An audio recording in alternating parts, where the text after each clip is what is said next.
챌린지가 하나 많이 알려지고 있습니다. 연예인들 BTS 멤버까지 나서서 하고 있는데요.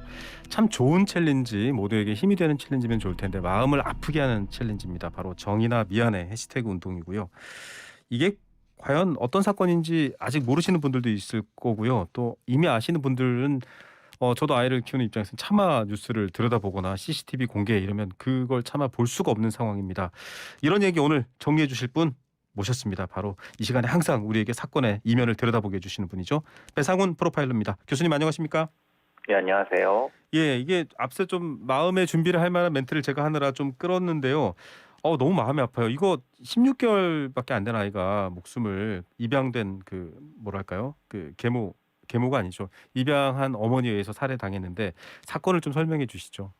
예, 사건 자체는 2020년 10월 13일 날 사망한 사건입니다. 아동 학대에 의해서 사망한 사건이고요. 네, 이 아이는 이제 2019년 6월 출생이고요. 네, 2020년 1월에 지금의 양 부모한테 입양됐고 네. 입양한 이후에 한 3회 이상, 최소한 3회 이상의 학대를 받았고 그로 인해서 10월에 이제 사망하게 된 그 사망은 이 장파열이라고 네. 복부 손상이라고 나와 있습니다. 그러니까요. 이런 작은 아이가 복부 손상이 될 정도면은 주변에서 좀 알고 막지 않았을까 싶은데 그래서 아마 이 사건이 좀 분노가 더 큰 것 같아요. 예, 예. 이게 네. 이제 그저께 이제 SBS에서 네. 그 관련된 탐사보도 프로그램에서 이것을 방영하면서 네. 우리가 그동안 몰랐던 네. 이걸 단지 이제 사건으로만 접했는데 구체적인 당사자들의 여러 가지 진술을 들으면서 상당히 심각한 사건이라는 걸 인식하면서 분노하게 된 거죠. 예, 왜냐하면 정인이 사건뿐만 아니라 이런 아이들이 또 있을까 봐 우리가 지금 관심을 가져야 되기 때문인데 그래서 그런지 지금 정치권 연예인 일반인 할 것 없이 추모의 열기가 뜨겁습니다. 재판부에 촉구하는 진정서도 지금 나오고 있다고 하고요. 그런 좀 사회적 움직임이 있죠. 예, 지금 전체적으로 이 챌린지 같이 또 여러 가지 SNS상에 이것도 같이 하면서 엄벌을 촉구하는 그리고 또 제도 개선을 촉구하는 여러 가지 같이 운동이 벌어지고 있습니다. 네, 참 마음이 무거운 사건입니다. 자, 이 16개월밖에 안 된 아이가 양모에게 폭행을 당해서 목숨을 잃었습니다. 그러면 그 양모 또 양부모가 지금 어떤 혐의인가요? 아동학대 치사, 그러니까 아동학대 특례법상의 아동학대 치사죄인데 네, 양모한테만 아동학대 치사죄고 네, 양부는 아동학대 치사에 대한 방조 혐의로 아, 불구속 상태고요. 네네. 이 양모만 구속 상태입니다. 이 아동학대 치사죄라고 들으면 잘 안 와닿는데 좀 설명을 한 번 더 해주시죠. 예, 아동학대에 의해서 네, 사망에 이르게 된 죄를 얘기를 하는 거고요. 네, 이것은 이제 살인죄하고는 다릅니다. 왜냐하면 네. 이것은 과실죄입니다. 그러니까 아동학대에 의해서 그러니까 폭행이나 이런 거에 의해서 어떤 죽음의 고의가 없는 상태에서 때리게 됐고 네. 그로 인해서 죽은 과실죄를 얘기를 하는 것이고 예, 살인죄는 고의죠. 고의가 입증돼야지 살인죄가 될 수 있는 것이죠. 예, 물론 지금은 아동학대 치사죄로만 기소가 되어 있습니다. 네, 법이 더 정확하게 판단해서 이 판결을 내려야 되겠지만 16개월 아이가 췌장이 끊어지고 그게 장기를 녹이는 고통을 겪었다라는 것들도 막 보도가 됩니다. 정말 참 끔찍하고 말하기 어려운데 이 정도면은 이게 죽일 의도는 없었으나 학대하다 보니 죽게 된 게 아니라 죽이려고 한 것 아니냐, 이거 살인죄 아니냐 이렇게 지금 여론들이 들끓거든요. 어떻게 판단하십니까? 보통 사람의 췌장이 절단되고 끊어질 정도면은 네, 이게 좀 말씀드리기 곤란하지만은 네, 아마 이 사람 성인 키 높이 정도에서 내 던지거나 아휴, 아니면 심각하게 성인이 발길질로 심각하게 수회를 내장을 차야지만이 안에서 이제 내장이 파열될 정도이죠. 네. 왜냐하면 췌장은 안쪽에 있거든요. 네, 그게 절단된 정도고 췌장액이 나오면은 내장을 녹이게 됩니다. 그러니까요. 거의 죽음에 이르는 고통까지 됐는데 그 행위를 보면은 죽지 않는다는 것을 생각할 정상인의 생각으로는 할 수가 없죠. 그러니까 이건 미필적 고의가 적용돼야 되는데 네, 왜 적용이 안 되는지 저도 이해를 못하겠습니다. 죽을 줄 알았을까요? 알지 못했을까요? 지금 듣고 계신 청취자 여러분들과 국민들께서는 이미 답을 하실 것 같습니다. 자, 아동학대가 그런데 지금 이분들이 혐의로 기소된 게 아동학대 치사죄. 이 최대 형량이 15년인데 너무 형량이 작은 것 아니냐 또 이런 얘기가 또 나왔네요. 문제는 이제 이게 이제 법정형이고 네. 먼저 양형 기준상에는 보통 이 정도면 6년, 10년도 안 될 겁니다. 네. 그러니까 이제 사람 아이를 이렇게 잔혹하게 죽인 다음에 실제로 받을 수 있는 형량이 6년, 7년 정도밖에 안 되니까 그래서 네. 사실 국민들이 분노하시고 무기징역까지 갈 수 있는 네. 사형까지 갈 수 있는 여기 살인죄로 의유를 해야 된다라고 주장하시는 것도 그런 이유 때문에 그런 것이죠. 네, 정말 뭐 듣는 분들마다 좀 답답한 마음과 또 가슴 아픈 마음, 이 아이의 아이의 유해가 묻힌 곳에 수많은 엄마들이 막 간식 같은 걸 가져다는데 정말 마음이 아프더라고요. 자, 이렇게까지 뭐 누가 판단해도 정말 사망에 이를 것 같은 학대가 있었는데 신고가 있었어요. 이것도 참 충격이었습니다. 여러 번 다 예. 신고가 있었는데 그냥 지나갔네요. 저도 좀 이해를 못 하겠는 게 지금 1월에 입양된 다음에 5월, 6월, 9월 세 번의 신고가 있었고 그것도 네. 아동학대 신고 의무자라는 게 법에 존재를 합니다. 네, 어린이집 교사 그리고 소아과 의사분 그렇죠. 그다음에 지인 네, 세 번의 신고를 했고 신고가 다 들어가서 네, 경찰이 조사를 했다고 하는데 네. 각각의 다른 경찰이 조사를 했다고 하는데 그 네. 중에 누구 하나도 이 아이의 어떤 신체적인 내부라든가 구체적으로 확인을 안 했다는 거? 아, 만약에 안 했다고 하면 이건 무능한 거고 네, 했는데 이랬다고 하면 이거는 법적인 처벌을 받아야 되는 거죠. 예, 둘 중에 어느 건지 모르겠는데 경찰에서는 그냥 단순한 징계 처리하고 말한 전 도대체 저도 경찰에서 봤지만 네. 이 사람들이 도대체 뭐 하는 사람들인지 솔직히 이해를 못 하겠습니다. 예, 정말 경찰에 있었던 우리 배상훈 교수님께서도 뭐 하는 사람들이냐라고 비판할 만큼 16개월 아이 세 번의 기회를 놓치고 결국은 저 세상으로 갔습니다. 이게 수사가 이렇게 신고가 들어와도 방금 말씀하셨지만 직접 확인하고 여러 절차가 있다고 했는데 그 양부모가 나서서 좀 막거나 이렇게 내가 잘하겠다, 애가 좀 원래 그렇다라고 하면 수사하기가 어렵나요?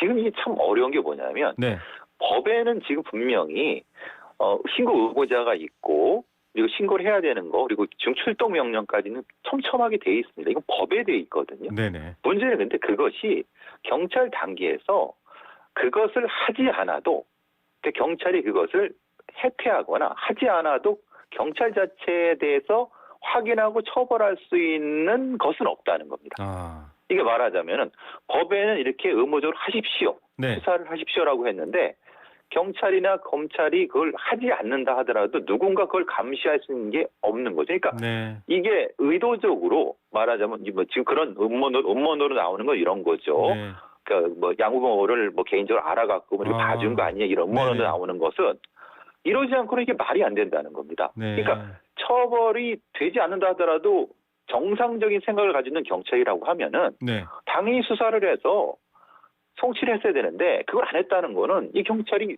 이제 바보가 아니니까 이게 가능한 일인지. 네. 근데 문제는 이걸 처벌할 수 없다는 거. 징계밖에 못 한다는 거. 네. 이게 진짜 가장 답답한 겁니다. 사람의 목숨이 달린 일이라고 한다면 좀 달리 볼 수 있을 것 같은데요. 지금 교수님께서도 정말 답답해 하시는데 이 부분도 좀 바뀌어야 될 것 같습니다.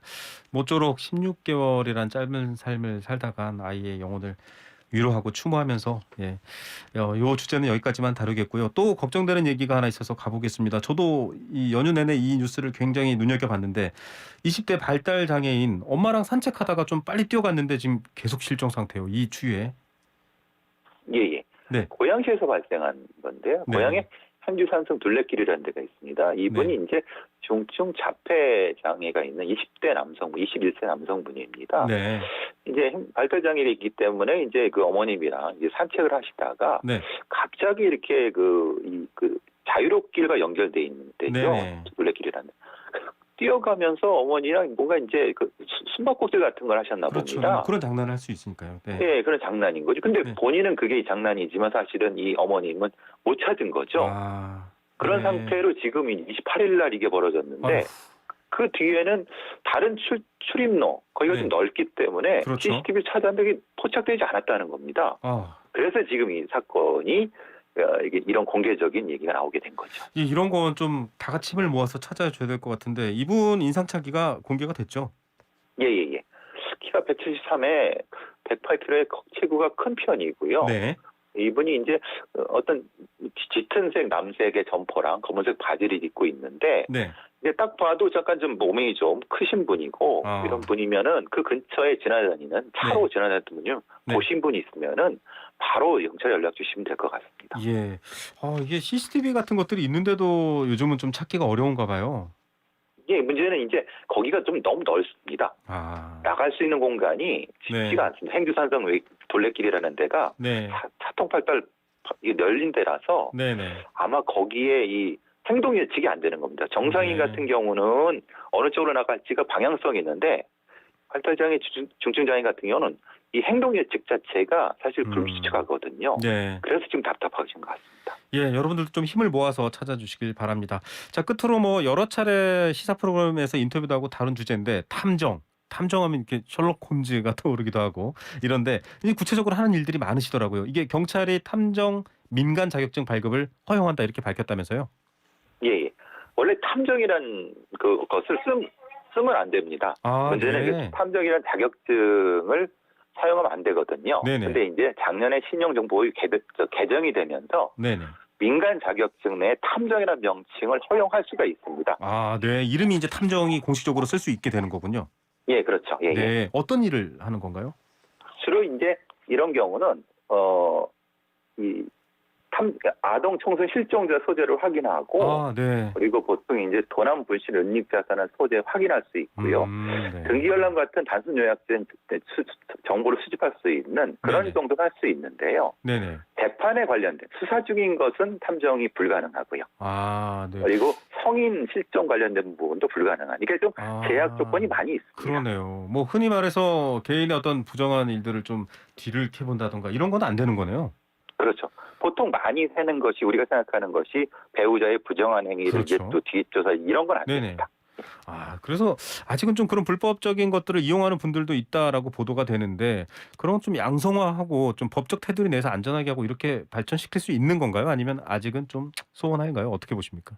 아니, 그러니까 공인 탐정이라는 것을 만들려는 이유가 네. 말씀하신 것처럼 그걸 좀 양성화하고 싶은데 네. 개인의 어떤 프라이버시 부분이랑 경찰의 수사 부분이랑 충돌하고 있는 거죠. 그래서 지금 상태는 보통 불법 흥신소에서 그런 것들을 하게 되기 때문에 네네. 양성화가 필요한 부분도 있는데 네. 너무 또 풀어주면은 네네. 개인의 프라이버시가 침해될 수 있는 이게 지금 그렇죠. 애매한 상태이기 때문에 논란이 되고 있는 거고 아직은 공인 탐정은 없습니다. 예, 교수님께서는 뭐 향후 좀 이런 부분들 지금 또 프로파일러로 후학들 양성하고 계신데 좀 더 많이 활성화되는 게 좋다고 판단하시나요? 어떻게 발전해야 제한 될까요? 조건이 있어야 되죠. 왜냐하면 이게 유전무죄, 무전유죄가 되면 안 되거든요. 그렇죠. 돈 있는 사람이 아. 탐정을 다 쓰고 네. 돈 없는 사람은 못 쓸 수 있는. 그래서 공익 법인 형태의 탐정 제도도 있어야지만이 이 탐정이라는 것이 가능하지 않을까. 저는 그런 전제 조건이 있어야 될 것 같습니다. 맞습니다. 개인 정보라든지 민감 정보가 관련돼 있다라고 한다면 공익성 또 이런 뭐랄까 자격 요건 굉장히 중요할 것 같습니다. 교수님께서 정리해 주셨습니다. 자, 오늘 얘기한 주제들 중에서 한 가지 마지막으로 짚어봐야 될 게 경찰에도 계셨지만 이 아동 학대 한번 팁을 좀 주시죠. 이런 경우에는 여러분 적극적으로 신고하고 살펴보세요라고 하는 아동 학대 어떤 뭐랄까요 처리에 도움이 될 만한 것들 조언 끝으로 한마디만 부탁드립니다. 주변에 있는 아이들을 좀 많이 관찰해 주시면 좋을 것 같습니다. 일단 아이들을 많이 관찰해 달라. 예. 네. 지금 이 정인이 같은 경우도 보통의 아이들이 활달하지 않은 상태인데 그러니까 활달한데 이 아이는 아주 의기소침해 있는 상태고 그러니까요. 관심을 가져줬기 때문에 이 서학과 선생님이 관심을 가져줬기 때문에 이게 드러난 것이지 네. 그렇지 않고는 이게 묻혀질 수밖에 없었거든요. 네. 그러니까 주변에 있는 아이들한테 한 번 더 관심을 가졌으면 좋겠다 싶습니다. 네, 내 아이가 아니라 모두의 아이다라는 생각으로 좀 관심 가져주시기 바랍니다. 교수님 오늘 말씀 여기까지 듣겠습니다. 감사합니다. 감사합니다. 네, 배상훈 프로파일러였습니다.